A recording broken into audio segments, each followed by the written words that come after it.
রব্বুল আলামিন কোরআন শরীফের মধ্যে বললেন ইন্নাস সালাতা তানহা আনিল ফাহশাই ওয়াল মুনকার, নিশ্চয়ই এই নামাজটা খারাপ কাজ থেকে, দুনিয়ার সমস্ত খারাপ কাজ থেকে বিরত রাখে, দূরে রাখে এই নামাজটা। ওই জন্য যাদের জিন্দেগির মধ্যে নামাজ আছে তার জিন্দেগির মধ্যে কোনো খারাপ কাজ নাই। আছে কি? পাক্কা পরিপূর্ণ নামাজি মানুষ কোনোদিন খারাপ কাজ করতে পারে না। ওই জন্য নিজের সন্তানদেরকে ভাই যারা আছেন তাদের সন্তানকে মসজিদে কারা কারা নিয়ে আসবেন বলেন তো দেখি একটু। কালকের থেকে পাঠাইবেন, আপনার হকটা কমসে কম আপনি আদায় করেন। পাঠাইবেন না? কারা কারা পারে দুই হাত উঠায় দেখান তো, আল্লাহরে দেখান। কালকের থেকে নিজের সন্তানদেরকে মসজিদে পাঠাবেন, কারা কারা আছেন দেখি। সন্তান মানে বুঝেন নাই, পোলাপান বুঝছেন সবাই? ঠান্ডা না, কম্বলের তলা থেকে হাত উপায় করে না, তাই না? ঠান্ডার জন্য এতই ঠান্ডা লাগছে। ওই জন্য প্রত্যেকের সন্তানকে মসজিদের মধ্যে পাঠাইবেন। 3 নম্বর রব্বুল আলামিন যে নসিহতটি করেছেন লোকমান আলাইহিস সালাম, নিজের সন্তানদেরকে মসজিদের মধ্যে নিয়ে যাবেন, সব সময় মসজিদের মধ্যে নিয়ে যাবেন, নামাজি বানাবেন। কমসে কম আপনি হয়তো সন্তান নামাজ পড়ে না, হয়তো যাদের সন্তান বড় হয়ে গেছে তাদেরকে কমসে কম ভালো শিক্ষা দেন, একজন উস্তাদ নিয়ে তাদেরকে শিক্ষা দেন। কারণ সন্তান কেমন করে নামাজ পড়বে, সন্তান কেমন করে নামাজ পড়বে, হয়তো সারা রাত মোবাইল দেখে, সারা রাত ফ্রি ফায়ার পাবজি খেলায় না, সারা রাত ফ্রি ফায়ার পাবজি খেলায়, সিনেমা দেখে, কল করে ফোন করে না, নাই রাত্রে ফোন করে না, যুবক ভাই কেউ ফোন করে না রাত করে কারা কারা করো দেখি, দেখায় না ভাই একজন, আরো কারা আছে একজন, আলহামদুলিল্লাহ স্বীকার করছে। কারা কারা আছে রাত্রে বেলা ফোন করে? গার্লফ্রেন্ড কার কার আছে ভাই? আরে ভাই বিয়ে করেন নাই কারা কারা দেখি, তাদেরই তো আছে। ভাই বিয়ে করেন নাই কে কে? গার্লফ্রেন্ড আছে না নাই? নাই, এই যে দুইজনে আছে না ভাই? আছে, দেখে হওয়া করছে, মনে করে একটু ঢিলা আছে না? এতগুলো মানুষের সামনে বলছে ভাই এগুলো করিও না, রাত করে ফোন এখনো করা যাবে না ভাই, এগুলোর থেকে আল্লাহ হেদায়েত দান করুক সবাইকে, সবাই পড়ে আমিন। এগুলো কাজ থেকে আল্লাহ বিরত করে দেখ, সবাই পড়ে আমিন। ভাই এগুলো করা যাবে না। যদি তুমি ভালো হতে চাও, ভালো নেক স্ত্রী যদি ভালো লাগছে তোমার কারো কাছে, ডাইরেক্ট বিয়ার প্রস্তাব দিয়ে দাও নাকি? যদি ভালো লাগছে কোনো মেয়েকে, লাইন মারে সিটে গুনার কাজ করার থেকে মা বাবাকে বলে ডাইরেক্ট বিয়ার প্রস্তাব দেওয়াটা ভালো না ভাই? ভালো। ওই জন্য যারা ভাই আছেন এরকম ডাইরেক্ট বিয়ে করাই নেবে, বিয়ে হয়তো পড়ায় রাখবেন, তারপরে আপনার মতো আপনি পড়েন, আপনার স্ত্রী আপনার মতো পড়তে থাকবে তার বাড়িতে থেকে। তবে এগুলো কখনো লাইন মারা যাবে না, এগুলোর থেকে আল্লাহ হেদায়েত দান করে, সবাই পড়ে আমিন। ওই জন্য নিজের সন্তানদেরকে মসজিদে আনবেন। 4 নম্বর হযরত লোকমান আলাইহিস সালাম যেন সন্তানদেরকে নসিহত করেছেন, ভালো করে লক্ষ্য করে শুনবেন। আবারও আপনাদেরকে বলেছে, 1 নম্বর নসিহত করেছেন আমার সন্তানরা তোমরা শিরক করিও না, শিরক কাজ থেকে দূরে রাখতে বলছে। 2 নম্বর নসিহত করেছিলেন আমার সন্তানরা তোমরা ভালো কিংবা ছোট্ট কাজ করো, বড় কিংবা ছোট্ট কাজ করো, ভালো কিংবা খারাপ কাজ করো, সবসময় আল্লাহকে স্মরণে রাখবা, সবসময় আল্লাহকে বিশ্বাস করবা, আল্লাহকে সবসময় ভয় করবা। আল্লাহকে ভয় করার দরকার আছে না? আল্লাহকে সবসময় ভয় করবা। 3 নম্বর নসিহত করেছেন আমার সন্তানরা তোমরা নামাজ কায়েম করো, তোমরা সর্বদা নামাজ পড়ো, সব সময় মসজিদের মধ্যে আসো, নামাজ পড়ো সব সময়। এই নামাজ যদি পড়ো তোমাকে খারাপ কাজ থেকে আল্লাহ নিজে বিরত রাখবে। এই নামাজ না পড়লে হবে না ভাই। বিশ্বনবী বলেন আউয়ালু মা ইউহাসাবু বিহিল আবদু ইয়াউমাল কিয়ামাতিস সালাহ, বিশ্বনবী বলেন কাল কিয়ামতের দিন রব্বুল আলামিন সর্বপ্রথম এই নামাজের হিসাবটাই নেবেন। কিসের হিসাব নেবে ভাই? জোরে বলেন। আউয়ালু মা ইউহাসাবু বিহিল আবদু ইয়াউমাল কিয়ামাতিস সালাহ, কিয়ামতের দিন রব্বুল আলামিন সর্বপ্রথম হিসাব নেবেন নামাজের। ওই নামাজের হিসাব যদি আপনি সর্বপ্রথম দেন তাহলে সমস্ত কিছুর হিসাব থেকে আল্লাহ সহজ করে দিবে। সুবহানাল্লাহ পড়েন। কারণ আপনি নামাজ পড়ছেন, দুনিয়াতে 5 ওয়াক্ত নামাজ কায়েম করছেন সময় মতো, আপনাকে আল্লাহ রাব্বুল আলামিন উহুদ পাহাড় সমতুল্য নেকি দিবে না? আপনি দুনিয়াতে রোজা রাখছেন প্রতি রমজান মাসে 1 মাস করে, তার জন্য আল্লাহ রাব্বুল আলামিন উহুদ পাহাড় সমতুল্য আপনাকে নেকি দিবে। আপনি দুনিয়াতে যাকাত দিয়েছেন, টাকা পয়সা ছিল, হজ করছেন, উহুদ পাহাড় সমতুল্য নেকি দিবে না? কিন্তু কিয়ামতের দিন রব্বুল আলামিন যখন নাকি আপনার হিসাব নেবে, আপনি নামাজ পড়ছেন উহুদ পাহাড় সমতুল্য সওয়াব, আপনি যাকাত দিবেন উহুদ পাহাড় সমতুল্য সওয়াব, রোজা রাখছেন উহুদ পাহাড় সমতুল্য সওয়াব। কিন্তু বিশ্বনবী বলেন যে সর্বপ্রথম আল্লাহ রাব্বুল আলামিন আউয়ালু মা ইউহাসাবু বিহিল আবদু ইয়াউমাল কিয়ামাতিস সালাহ, সর্বপ্রথম আল্লাহ রাব্বুল আলামিন যে হিসাবটি নেবে সেইটা হিসাব হলো কিসের ভাই? আর একটু জোরে বলুন কিসের? নামাজের হিসাব। কিন্তু আপনি দুনিয়াতে নামাজ পড়েন নাই, নামাজের আমল নামা আপনার জিরো। এইদিকে আপনার উহুদ পাহাড় সমতুল্য সওয়াব রোজার জন্য, যাকাতের জন্য, কিন্তু নামাজ পড়েন নাই, এই জন্য আপনার ওই আমল নামাটা জিরো। নামাজের জন্য আপনি জিরো। ওই জন্য আপনি সর্বপ্রথম যখন নাকি আল্লাহ আপনার কাছে নামাজের হিসাব চাইবে, ওই সময় যখন নাকি আপনি দুনিয়াতে নামাজ পড়েন নাই, নামাজের হিসাবটা যখন নাকি দিতে পারবেন না, ওই সময় অন্য অন্য হিসাবগুলো আল্লাহ আপনার কাছ থেকে নেবে না, কঠিন করে দিবে। আর যদি আপনি সর্বপ্রথম নামাজের হিসাবটা যদি আপনি ভালো করে দিতে পারেন, তাহলে অন্য অন্য হিসাবগুলো আমার আল্লাহ সহজ করে দিবে। পড়ুন সুবহানাল্লাহ। কারণ দুনিয়াতে যেইগুলো নাকি প্রতিযোগিতা হয়, যখন নাকি আপনি প্রথম রাউন্ডে যখন নাকি আপনি ফেল করবেন, দ্বিতীয় রাউন্ডে কি আপনার যাইতে দিব? কথা কইন, যাইতে দিব না। প্রথম রাউন্ডে ফেল, আপনি সর্বপ্রথম যে রাউন্ডটা হবে হিসাব নামাজের, ওই নামাজের হিসাবে আপনি দিতে পারলেন না, তাহলে অন্য অন্য হিসাবকে আল্লাহ সহজ করে দিবে? কখনো দিবে না। ওই জন্যই নামাজ থেকে যখন নাকি আপনি নামাজ পড়তে যাবেন, নিজের সন্তানকে সাথে নিয়ে যাবেন। কারণ আপনি শুধু নিজে গেলে হবে না, গ্রামের মানুষরা কমসে কম মসজিদের মধ্যে নিয়ে যান। ওই জাহান্নামের আগুন থেকে যদি সন্তানদেরকে বাঁচাইতে চান, কারণ শীতের দিন অনেক সন্তানদেরকে দেখবেন যে শুধু মসজিদে নিয়ে যায় না। কারণ কোন মানুষ যদি জিজ্ঞাসা করে, ভাই আপনার সন্তানকে মসজিদে আনেন না কেন, বড় হয়ে গেছে তো এখন। অনেক মানুষরা বলে যে আমার সন্তান তো এখন মেট্রিক দিবে, এই বছর হাই সেকেন্ডারি পরীক্ষা দিবে, ওই জন্য হয়তো রাত্রে বেলা 12টা-1টা পর্যন্ত পড়াশোনা করে সকালবেলা কেমনে মসজিদে আসবে। ঠিক না? কয় না নাই? হয়তো অনেক সন্তানদেরকে ছোট্টবেলা হয়তো মসজিদের মধ্যে আসে, যখন নাকি একটু বড় হয়ে যায়, জওয়ান হয়ে যায়, হয়তো যখন নাকি ক্লাস 10, 11, 12 যখন নাকি পড়ে, ওই সময় হয়তো নামাজ ছেড়ে দেয়। কারণ কলেজের মধ্যে যায়, হয়তো টাইট ফিট লং প্যান্ট পরে, ওই টাইট ফিট লং প্যান্ট পরার জন্য হয়তো শরীরটা সব সময় নাপাক থাকে। থাকে না? থাকে না নাই? টাইট ফিট লং প্যান্ট পরে, কারণ মেট্রিক পাস করার আগে ভালোই ছিল।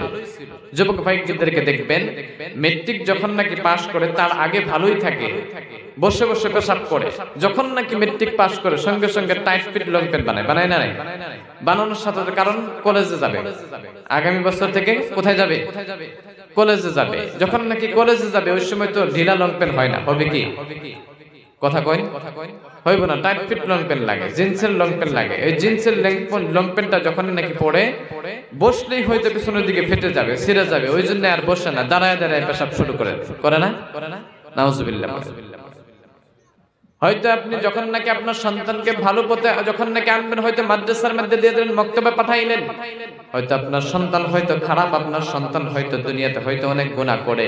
ওই সন্তানকে যখন নাকি আপনি মক্তবের মধ্যে, মাদ্রাসার মধ্যে পাঠাইবেন, ওই সময় সঙ্গে সঙ্গে হয়তো ওই সন্তান আগে দাঁড়ায় দাঁড়ায় পেশাব করতো, ওই মাদ্রাসা মক্তবে দেওয়ার সাথে সাথে ওই সন্তান তখন বসে বসে পেশাব করা শুরু করে দেয় না?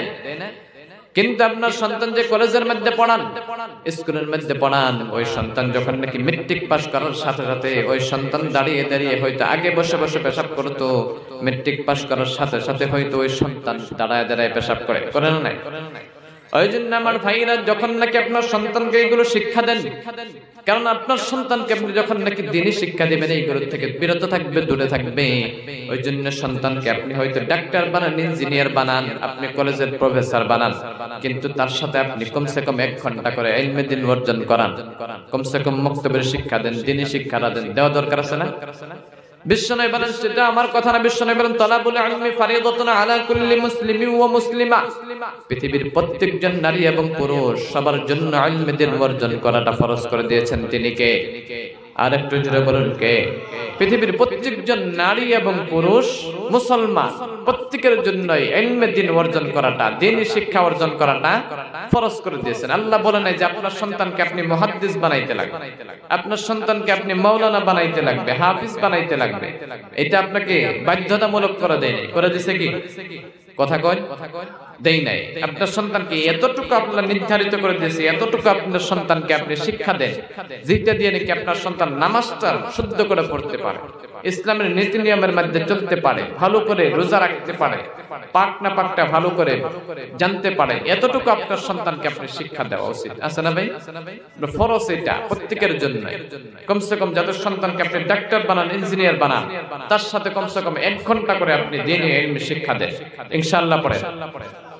কারণ অনেক সন্তানদেরকে হয়তো বাংলার জন্য ইংলিশের জন্য পাগল হয়ে যায় অনেক বাবারা। হয়তো সন্তান যখন নাকি আগে হয়তো মসজিদের মধ্যে আসতো, কোনো মানুষ যদি জিজ্ঞাসা করো ভাই আপনার সন্তান আগে মসজিদের মধ্যে আসতো কিন্তু হঠাৎ করে মসজিদে আসা বাদ দিল কেন? ওই সময় হয়তো বাবা বলে আমার সন্তান হয়তো আগে মসজিদের মধ্যে আসতো, পড়ার চাপটা একটু কম ছিল, এইটাই বেশি কয়। আগে আমার সন্তানের পড়ার চাপটা অনেক কম ছিল, আগে হয়তো ক্লাস 8 এ 9 এ ছিল, এই বছর আমার সন্তান 10 এর মধ্যে পড়ে, 10 ক্লাসের মধ্যে পড়ে, আগামীতে ফাইনাল দেবে। ওই জন্য আমার সন্তান হয়তো মসজিদের মধ্যে কেমন করে আসবে? রাত্রের 12টা পর্যন্ত পড়াশোনা করে, ঠিক না? রাত্রের 12টা পর্যন্ত পড়াশোনা করে। ওই জন্য আমার সন্তানকে সকালবেলা ফজরের সময় মসজিদে আসতে দেই না, কারণ সন্তান তো রাত্রের 12টা পর্যন্ত পড়াশোনা করেছে, সকালবেলা হয়তো 7টা 8টা পর্যন্ত ঘুম আসবে, তারপরে উঠে গোসল করে স্কুলে চলে যাবে, ঠিক না? এটা প্রত্যেক বাবারাই বলে। সকালবেলা সন্তানকে ফজরের সময় ঘুম থেকে ডাক দেই না, কারণ আল্লাহ না করুক ওই ফজরের সময় যখন নাকি আপনার সন্তান যে ঘরের মধ্যে ঘুমিয়ে থাকে, ওই ফজরের সময় যদি ফজরের আজানের সময় আপনার সন্তান যে ঘরের মধ্যে ঘুমিয়ে থাকে, ওই ঘরের মধ্যে রব্বুল আলামিন যদি আল্লাহ না করুক ঘরের মধ্যে যদি আগুন লাগিয়ে দেয়, তাহলে কি আপনার সন্তানকে ঘুম থেকে ডাক দিবেন না? ডাক দিবেন না? কথা কই নাকি? সকালবেলা আপনার সন্তানরা যে আপনি মসজিদে আনেন না, আপনি শুধু মসজিদে একাই আসেন, আপনার সন্তান ঘরের মধ্যে শুয়ে আছে ফজরের সময়, ওই সময় আল্লাহ না করুক ঘরের মধ্যে আগুন লেগে গেল, ওই সময় কি সন্তানরা কি আসতে ডাক দিবেন না? ঘুম থেকে ডাক দিবেন? কে ডাক দিবে? পুরে যাবে দেখে, পুরে যাক তাও একটু ঘুমাই, এটা কইবেন কি? কইবেন না। কারণ কি? কিসের জন্য কইবেন না? কারণ আপনার সন্তান পুড়ে যাবে। ওই আগুন থেকে বাঁচানোর জন্য, যদি দুনিয়ার সাধারণ আগুন থেকে যদি আপনার সন্তানকে আপনি যদি বাঁচানোর জন্য ঘুম থেকে ডাক দেন, তাহলে কি জাহান্নামের আগুন হয়তো বাঁচানোর জন্য আমরা কি সন্তানদেরকে ডাক দিতে পারবো না সকালবেলা? পারবো না ইনশাআল্লাহ। যারা বাবা আছেন কালকে থেকে ফজরের সময় প্রত্যেক সন্তানদেরকে ডাক দিবেন ইনশাআল্লাহ পড়েন। প্রত্যেক বাবা হাত উঠায় দেখা যে আমার সন্তানকে কালকে থেকে ডাকবো। হাত উঠায় দেখান তো ভাই, বাবা যারা আছেন তারা হাত উঠায় দেখান তো যে সন্তানদেরকে কালকে থেকে মসজিদের জন্য ডাক দিব। মাশাআল্লাহ, আল্লাহ তাদেরকে কবুল করে নেক, সবাই পড়ে আমিন। আল্লাহ ভাই যে সন্তানদেরকে নামাজি বানায় দেখ, সবাই পড়ে আমিন। কারণ এই সন্তানদেরকে বাঁচাইতে লাগবে, দুনিয়ার সাধারণ আগুন থেকে যদি বাঁচাইতে চান, আমরা সবাই যদি যে নামাজ না পড়লে আল্লাহ জাহান্নামে দিবে, দিবে না নাই? আপনারা কথা বলবেন ভালো করে শুনেন। আল্লাহ নামাজ না পড়লে সালাত আদায় না করলে আল্লাহ জাহান্নামের মধ্যে দিবে না। কোন মানুষ জানেন এখানে? কথা কয় না? কারণ কি? রোজা রাখছেন নাকি? রোজা রাখছেন মনে করে, তাই না? নামাজ না পড়লে আল্লাহ জাহান্নামের মধ্যে দিবে না, কেউ জানেন এখানে? কথা কয় না, কারণ কি? আস্তে কথা কয় কেন? সবাই একবার তাকবীর দিতে, নারে তাকবীর। এখন আবার আওয়াজ হলো, কারণ কি? তাকবীর দেওয়ার এটি বড় মজা লাগে না? তাকবীর দেওয়াটা মজা লাগে না? কথা কইতে কষ্ট লাগে। নামাজ না পড়লে আল্লাহ জাহান্নামের মধ্যে দিবে না, কেউ জানেন এখানে? নামাজ না পড়লে যদি জাহান্নামের মধ্যে না জানেন, হাত উঠায় একমত দেখান তো যে আল্লাহ জাহান্নামের মধ্যে দিবে নামাজ না পড়লে। কি দিবে না? বিশ্বাস হয় না আল্লাহ নামাজ না পড়লে জাহান্নামের মধ্যে দিবে? বিশ্বাস হয় না? তাহলে আতুরে না যে কারণ কি? মদ খাইলে, চুরি করলে, জুয়া খেললে, ডাকাতি করলে আল্লাহ জাহান্নামের মধ্যে দিবে না, কেউ জানেন এখানে? না। কারণ কি? আল্লাহ রাব্বুল আলামিন মদ খাইলে, চুরি করলে, জিনা করলে, নামাজ না পড়লে, আল্লাহর নাফরমানি করলে আল্লাহ তো শাস্তি দিবেই, জাহান্নামের মধ্যে দিবে, দিবে না নাই? তাহলে আমরা জানার পরেও কেন আমরা এটার উপর আমল করি না? কারণ আল্লাহ রাব্বুল আলামিন কোন মানুষকে এত সুন্দর করে আল্লাহ রাব্বুল আলামিন বানাইছে, পৃথিবীটা যে বানাইছে, যে পৃথিবীর মধ্যে আমরা বসবাস করতেছি, পৃথিবীর মধ্যে আমরা আছি, এমন করে ঠিক আল্লাহ একটা বানাই নাই, এরকম করে 7টা আসমান 7টা জমিন আল্লাহ বানাইছে। কয়টা? 7টা আসমান এবং 7টা জমিন আল্লাহ বানাইছে। কয়দিন সময় লাগছে জানেন? কথা বলেন। জানেন না? কয় মাস? 6 মাস, 6 বছর। এই 6 বছর এত বড় বড় জিনিস বানাইছে 2 দিন। কেউ জানেন কি কত বছরে বানাইছে, কত দিনে বানাইছে আল্লাহ এই দুনিয়াটা? মাশাআল্লাহ, অনেকেই জানে। রব্বুল আলামিন কোরআন শরীফের মধ্যে বলেন ফি সিত্তাতি আইয়াম, আল্লাহ রব্বুল আলামিন এই 7 আসমান এবং 7 জমিন আল্লাহ বানাইছে 6 দিনের মধ্যে। কয় দিন? 6 দিনের মধ্যে বানাইছে। কিন্তু আল্লাহ রাব্বুল আলামিন আমাদের মতো সাধারণ মানুষ, সাধারণ 1 ফুটের মানুষ, তাই না? আল্লাহ বানাইছে 10 মাস 10 দিন সময় লাগাইছে না নাই? কথা কয় নাকি? শেষ করে দেই নাকি? হুজুর রাখ দিন, ভালো হয়েছে, কথাই কই না, আপনারা শেষ করে দিবেন। রব্বুল আলামিন বয়ে থাকবো নাকি? দেখেন বয়ে থাকেন, কথা কইবেন না নাকি? রব্বুল আলামিন এই দুনিয়াটা বানাইছে 7 আসমান এবং 7 জমিন। সাধারণ ছোট 7 আসমান এবং জমিন সাধারণ ছোট না, অত ছোট না। আসমান এবং জমিনটা, একটা আসমান থেকে আপনি যদি দ্বিতীয় আসমান পর্যন্ত যাইতে চান তাহলে আপনার সময় লাগবে 500 বছরের রাস্তার দূরত্ব। কয় বছর?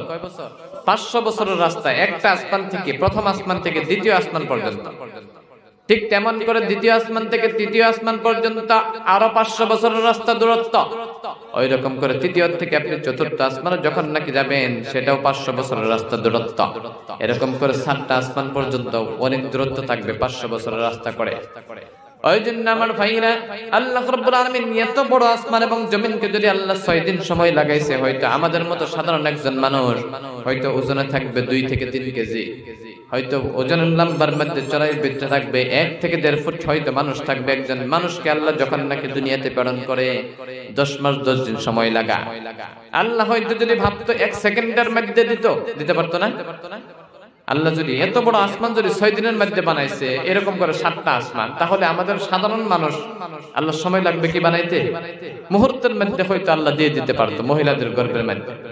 কিন্তু আল্লাহ রাব্বুল আলামিন হয়তো এর মধ্যে 1 নম্বর কারণ হলো, আল্লাহ মানুষকে যখন নাকি সৃষ্টি করেছেন সাধারণ মানুষ হিসেবে সৃষ্টি করেন না, আশরাফুল মাখলুকাত হিসেবে। পৃথিবীর সবচেয়ে দামি মখলুক হলো মানুষ। সুবহানাল্লাহ পড়ে। মানুষকে আল্লাহ রাব্বুল আলামিন পৃথিবীর সর্বশ্রেষ্ঠ করে বানিয়েছেন। সুবহানাল্লাহ করেন না? আল্লাহ রাব্বুল আলামিন ওই জন্য 7 আসমান 7 জমিন 6 দিনের মধ্যে বানাইছে মানুষকে। কিন্তু আল্লাহ রাব্বুল আলামিন 10 মাসের অধিক সময় লাগাইছেন। এর মধ্যে 1 নম্বর কারণ হলো, মানুষকে আল্লাহ রাব্বুল আলামিন হয়তো বেশি মহব্বত করেন, বেশি ভালোবাসেন। বাসেন না? 1 নম্বর কারণ আল্লাহ রাব্বুল আলামিন হয়তো মানুষকে হয়তো দুনিয়ার যে যতগুলো নাজ নিয়ামত গুলো বানাইছে, দুনিয়াতে যতগুলো আপনারা জিনিস দেখতে পারতেছেন, এইগুলো যে বানাইছে, আসমান বানাইছে, জমিন বানাইছে, আল্লাহ পাহাড় বানাইছে, হয়তো সূর্য বানাইছে, চন্দ্র বানাইছে, এইগুলো হয়তো ফেরেশতাদেরকে হয়তো দিয়ে তাদেরকে অর্ডার করে বানাইছে। কিন্তু আল্লাহ রাব্বুল আলামিন মানুষকে যে বানাইছে, হয়তো সর্বশ্রেষ্ঠ মানুষ, যে আশরাফুল মাখলুকাত মানুষগুলো, এই মানুষের চেহারাকে আল্লাহ রাব্বুল আলামিন নিজ হাতে বানাইছে। পড়েন সুবহানাল্লাহ। রব্বুল আলামিন বলেন, খালাকতু বিয়াদাইয়া, আমি আমার নিজের হাত দিয়ে মানুষের চেহারাকে বানাইছি। এত সুন্দর চেহারা, এই চেহারা হয়তো আল্লাহ জাহান্নামের মধ্যে দিতে চাই না। চাই কি? আল্লাহ জাহান্নামের মধ্যে দিতে চায় না। আল্লাহ নিজে বানাইছে, ওই বস্তুটাকে আগুনের মধ্যে জ্বলাইবো না। কিন্তু আমাদের কুকর্মের জন্য আমাদেরকে জাহান্নামের মধ্যে যাইতে হয়। আল্লাহ যে জাহান্নামটি বানাইছে কার জন্য? হুজুর কিছুক্ষণ আগে বলছিল, মনে আছে কি আপনাদের? মনে আছে? আমার আগে যে হুজুর ওয়াজ করছে, হুজুর বলছিল আয়াত তাফসীর, মনে আছে কি আপনাদের? মনে নাই? আরেকবার মনে করে দিতেছি আপনাদেরকে, ছোট্ট করে বলছি। রব্বুল আলামিন যে জাহান্নামটি বানাইছে, এই জাহান্নামের মধ্যে আল্লাহ কোন মুমিনকে আল্লাহ জাহান্নামের মধ্যে দিতে চাই না। রব্বুল আলামিন হয়তো জাহান্নামটা বানাইছে। রব্বুল আলামিন কোরআন শরীফের মধ্যে বললেন, ইয়া আইয়ুহাল্লাযীনা আমানু কু আনফুসাকুম ওয়া আহলিকুম নারা ওয়াকুদুহান নাসু ওয়াল হিজারা উইদ্দাত লিল কাফিরিন। আল্লাহু আকবার পড়ে।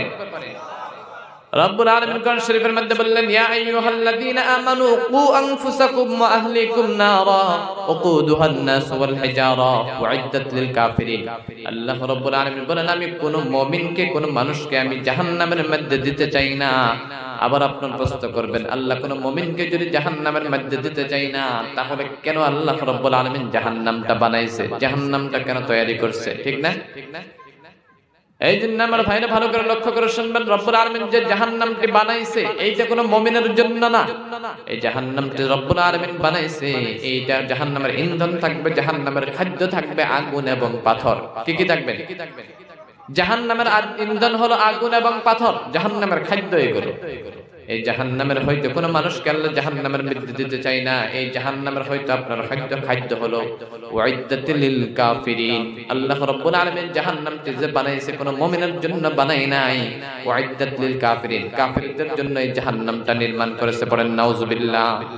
এই কাফিরদের জন্য, যারা নাকি এখানে আমরা মুনাফিক আছি, কাফির আছি, যারা আছেন দুনিয়াতে, এইগুলোর জন্য আল্লাহ জাহান্নামটা তৈরি করছে। এই জাহান্নামের মধ্যে আল্লাহ কোন মুমিনকে আল্লাহ জাহান্নামের মধ্যে দিতে চায় না।